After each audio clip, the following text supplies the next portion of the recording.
suami saya, Bapak Ferdi Sambo. Maafkan saya, sebagai pendamping hidup selama ini masih jauh. Ferdi Sambo dijatuhi vonis pidana hukuman mati oleh majelis hakim. Mantan Kadif Propam Polri dinilai bersalah dalam kasus pembunuhan Brigadir J.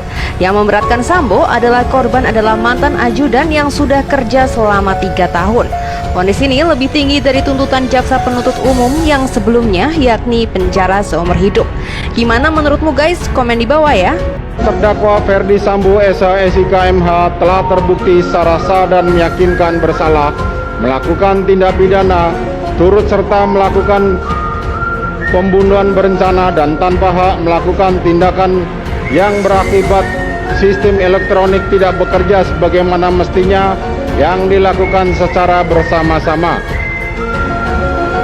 menjatuhkan pidana kepada terdakwa tersebut oleh karena itu dengan pidana mati, memerintahkan terdakwa tetap berada dalam tahanan, menetapkan barang bukti tetap terlampir dalam berkas dikembalikan kepada penuntut umum untuk digunakan dalam perkara lain. Semoga Ferdi Sambo karena dia terpenuhi dari unsur semua dakwaan yang tidak ada peringankan, layak pantaslah hukuman mati kepada Ferdi Sambo. Begitu juga Putri Candrawati mendapatkan hukuman yang seberat-beratnya bagi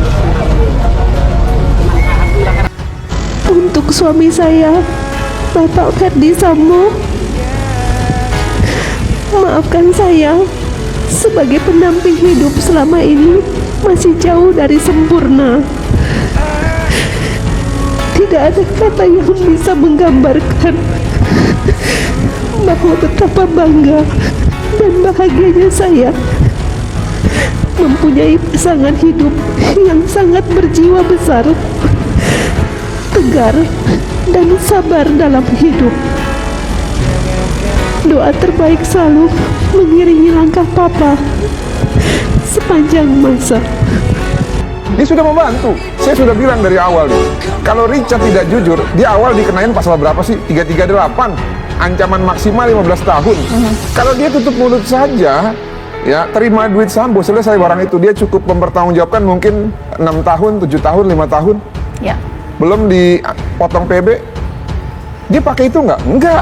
Dia menempuh jalan yang sulit. Baik. Ini yang maksud saya, kalau kita punya hati nurani ya, susah gitu loh untuk tidak mempertimbangkan hal tersebut. Makanya kalau ada yang mengatakan dia penegak hukum sudah menggunakan jasa Eliezer tapi tetap mengatakan Richard Eliezer adalah pelaku utama, ini perlu dites ini kejiwaannya. Ferdi Sambo ini, Kang Asep, tadi Anda katakan bahwa fokus dari vonis pidana mati ini Anda pesimis untuk bisa ditegakkan, dilakukan karena KUHP yang baru akan diterapkan nanti di akhir tahun 2025.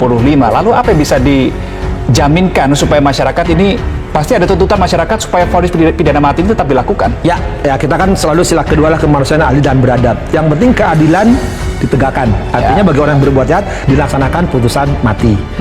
Nah, kan kita berharap juga orang yang tidak selamanya jelek, tidak selamanya berbuat baik. Ketika orang jatuhkan mati dan politik hukum pemerintah sekarang ya menganut hukuman mati, ada hukuman alternatif, ya bisa berubah, ya sudah kita hormati, itu aturan hukum gitu kan.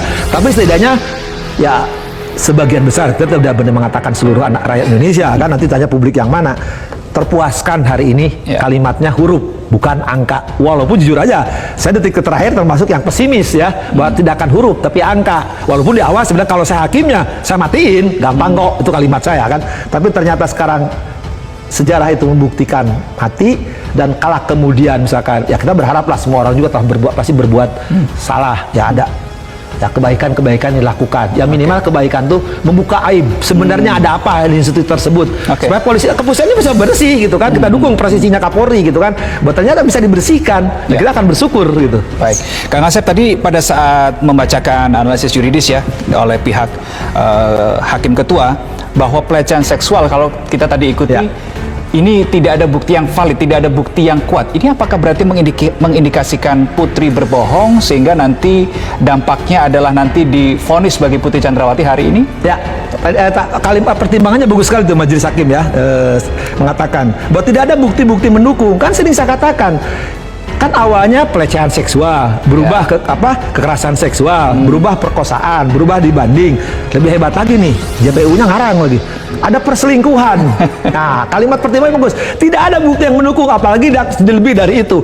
Artinya, sering saya katakan, perkosaan, kekerasan seksual, ya, itu terminologi hukum, kualifikasi hukum yang harus ada buktinya, ada berkasnya, dan berkas harus diproses, ada putusan BHT. Ini kan baru cerita sepihak, tapi kan berkembang, itu yang akan sesalkan. Lu sidang kok ngebahas perselingkuhan, yang terakhir muncul ya, ada JPU. Sebelumnya kekerasan seksual, ngapain ngebahas gitu yang ada? Wong hakim itu dibatasi oleh dakwaan, dakwaannya hanya pembunuhan, ya, yang lain kemudian OOJ-nya untuk Sambo dan kelompok 6. Ya ngapain ngebahas yang sifatnya kejahatan kesusilaan yang sudah dinyatakan SP3 dulu oleh Bareskrim kan? Nah sekarang ngapain dibahas gitu kan, segala macam, wah keluarlah teori-teori. Nah sekarang saya bersyukur kembali hakim menjalankan tidak ada bukti-bukti untuk itu. Lagi pula ini kan dakwaannya pembunuhan, ngapain? Sering saya kata juga, ini bicara mayat, bukan bicara hasrat, apalagi syahwat. Oke. Tapi kan ada kaitannya soal motif ya. Kalau saya mengutip pernyataan dari ahli yang meringankan Ferdy Sambo beberapa waktu lalu, Prof. Elwi Daniel, ia mengatakan bahwa salah satu poinnya motif ini harus jelas. Nah, tadi juga menarik dibahas juga oleh majelis hakim ini juga mengatakan bahwa ini motifnya bukan karena ada kekerasan seksual atau yang lainnya, tetapi ini terkait juga ada yang sesuatu yang membuat Putri sakit hati, tapi juga tidak jelas sakit hatinya seperti apa. Oke, ya dengan segala hormat saya katakan, katakanlah sekarang motif terbukti. Kalau unsur tidak terbukti gimana? Maka sebenarnya motif itu nggak penting. Yang penting itu kan dikatakan tuh dalam majelis tadi. Yang dibuktikan adalah unsur pembunuhan sama OOJ-nya. Kalau unsur telah terbukti ya sudah.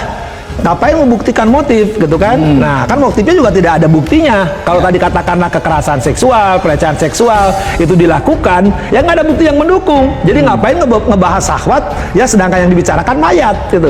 Dan itu kan berulang-ulang. Tadi saya kalian majelis membahas itu, yang saya di awal saya juga tertegun lah, ngapain ngebahas, tapi bagus tuh majelis mengatakan tidak ada bukti yang mendukung ya. Nah, cuman tidak berani menyindir jaksa ya, perselingkuhan, dia hanya tidak ada kekerasan seksual karena tidak ada mendukung. Sampai visum kan dilakukan, penjelasannya cukup panjang, tapi kalau saya itu tidak perlu lah ya, ngapain juga atau hakim dibatasi pembunuhan. Tapi terlepas apapun ya, kita masih bangganya karena diputus mati aja, walaupun memang soal mati kan kita ada perbedaan pendapat, itu urusan lain lah. Cuman terpuaskannya itu publik bahwa kejahatan yang dilakukan oleh seorang penegak hukum yang punya pangkat tinggi harus diberikan tadi suri teladan, tapi dilakukan. Oke, ada satu pertanyaan juga Kang Asep, bahwa ada perkiraan bahwa apa yang dilakukan oleh Ferdy Sambo ini tidak akan terjadi kalau tidak ada dalam tanda kutip pernyataan dari pihak Putri Chandrawati ketika